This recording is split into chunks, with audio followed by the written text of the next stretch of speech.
அவராலே இந்த நாள் இந்த நிகழ்ச்சி வழியாய் உங்களை மீண்டும் சந்திப்பதிலே மிகுந்த சந்தோஷம். நாம் தொடர்ந்து எபேசியர் 3ஆம் அதிகாரத்தை நாம் வாசித்துக் கொண்டிருக்கிறோம். இந்த நாளிலே இந்த வேத வாசிப்பு எபேசியர் 3:19 அறிவு கெட்டாத அந்த அன்பை அறிந்து கொள்ள வல்லவர்களாகவும் தேவனுடைய சகல பரிபூரணத்தினாலும் நிறையப்படவும் அவர் தமது மகிமையினுடைய ஐஸ்வர்யத்தின்படியே உங்களுக்கு அனுகிரகம் பண்ண வேண்டும் என்று வேண்டிக் கொள்கிறேன். அப்போஸ்தலனாகிய பவுல் எதுக்கு வேண்டுகிறார் என்று நாம் இங்கே பார்க்கிறோம். என்ன சொல்கிறார்னா, அறிவு கெட்டாத அந்த அன்பை, நம்முடைய அறிவுக்கு அது எடுப்படாது. நம்ம யோசித்தா முடிவே முடியாது. நமக்காய் இவ்வளவு பெரிய கிருபை, நமக்காய் இவ்வளவு பெரிய அந்தஸ்து, நமக்காய் இவ்வளவு பெரிய சுதந்திரம், நமக்காய் இவ்வளவு பெரிய ஆஸ்தி ஐஸ்வர்யம், கிறிஸ்துவுக்குள்ளே நமக்கு தேவன் பாராட்டின அந்த அன்பு எவ்வளவு பெரியது என்பதை நாம் உணர வேண்டுங்க. நம் வேதத்தை சும்மா அப்படியே கடகடகடான்னு படிச்சுட்டு, நான் இன்னைக்கு ஒரு 5 சாப்டர் படிச்சுட்டேன், 10 சாப்டர் படிச்சுட்டேன், இதனால ஒரு பிரயோஜனம் இல்லை. நாம் வேதத்தை நிறுத்தி, இது யாரை குறித்து சொல்லப்படுகிறது, எதுக்காக இவர்கள் இவ்வளவு கஷ்டப்படணும்? அப்போஸ்தலர்கள் இரத்த சாட்சியாய் மரித்தார்கள். அப்போஸ்தலர்கள் சிறைச்சாலையிலே அவர்கள் சிறையை பட்டார்கள், சிறைச்சாலையிலே இருந்தார்கள். நம்ம இந்தியா தேசத்துக்கும் தோமா என்ற அப்போஸ்தலர் வந்து ரத்த சாட்சியா மரித்தார். ஏன் இவ்வளவு பாடுகள்? எதுக்குன்னா, அவர்கள் இந்த சுவிசேஷத்தினுடைய ஐஸ்வர்யம், கிறிஸ்துவுக்குள்ளே நம்முடைய ஸ்தானம் என்ன, நிலை என்ன என்பதை நமக்கு உணர்த்தும்படியாய், இந்த சுவிசேஷத்தினால் நமக்கு உண்டாயிருக்கிற சுதந்திரம் என்ன என்று அவர்கள் இதுக்காக கட்டப்பட்டார்கள், இதுக்காக ரத்த சாட்சியா மரித்தார்கள். இந்த சுவிசேஷத்துக்காக அவர்கள் முழங்கால் படியிட்டு அவர்கள் ஜெபிக்கிறார்கள். என்ன ஜெபிக்கிறார்கள்? அறிவு கெட்டாத அந்த அன்பை.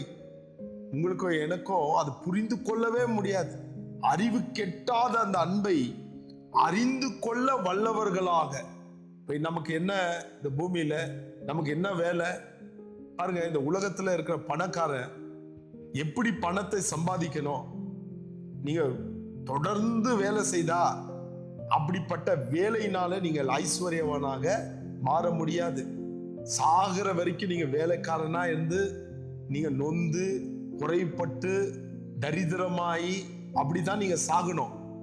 ஆனா நீங்க ஐஸ்வர்யவனாக ஆக வேண்டும் என்று நீங்கள் எப்படி உங்க வாழ்க்கையை மாற்றி கொள்ளணும், நீங்க எப்படி ஞானமா இன்வெஸ்ட்மெண்ட் பண்ணணும் அப்படின்ட்டு அவங்க புக்ஸ் மற்ற காரியத்தை எல்லாம் சொல்லி எப்படி பணக்காரனா ஆகுறது என்று அவர்கள் சொல்லி கொடுக்கிறாங்க. ஆனால் நம்முடைய ஆண்டவரான இயேசு கிறிஸ்து இந்த பூமியில இருக்கிற நாள்ல அவர் பேசின வார்த்தையிலே, இந்த மலை பிரசங்கத்திலே அவர் சொன்ன, மலை உபதேசத்திலே அவர் சொன்ன வார்த்தைகளிலே ஒன்று என்னன்னா, நீங்கள் உங்கள் ஜீவனத்துக்காக கவலைப்படாதீர்கள், உங்களுடைய தேவைக்காக நீங்க ஒன்றுக்கும் கவலைப்படாதீர்கள். இவைகள் எல்லாம் அஞ்ஞானிகள் நாடி தேடுகிறார்கள். இந்த பூமியில எப்படி சம்பாதிக்கணும், எப்படி வாழணும், எப்படி பெரிய ஆளாகணும், எப்படி சம்பாதிச்சா எப்படி கிடைக்கும், என்னத்துல இன்வெஸ்ட்மெண்ட் பண்ணோன்னு. ஆனா ஆண்டவரான இயேசு கிறிஸ்து சொன்னார், இவைகள் எல்லாம் உங்களுக்கு தேவை வேண்டும் என்று உங்கள் பரமபிதா அறிந்திருக்கிறார். ஆகையால் முதலாவது தேவனுடைய ராஜ்யத்தையும் அதனுடைய நீதியும் தேடுங்கள், இவைகள் எல்லாம் உங்களுக்கு கூட கொடுக்கப்படும். பாத்தீங்களா எவ்வளவு பெரிய சீக்ரெட். அப்ப நமக்கு இந்த பூமியில என்ன வேலை? அறிவு கெட்டாத அந்த அன்பை நான் அறிந்து கொள்ளணும். உங்களுக்கு எனக்கோ கொடுக்கப்பட்ட ஆயுசு காலம் ரொம்ப கம்மிங்க. அது அப்படியே கடந்து போயிடும். இப்ப நம்ம டிசம்பர் மாதத்துல நம்ம இந்த வருஷத்துல நம்ம முடிக்க போகிறோம். எல்லாம் இந்த வருஷத்துல எவ்வளவு ஃபாஸ்டா எல்லாமே நீங்க ஓடிக்கொண்டு இருக்கிறது. எத்தனை பேர் இந்த உலகத்தை விட்டு போயிட்டாங்க.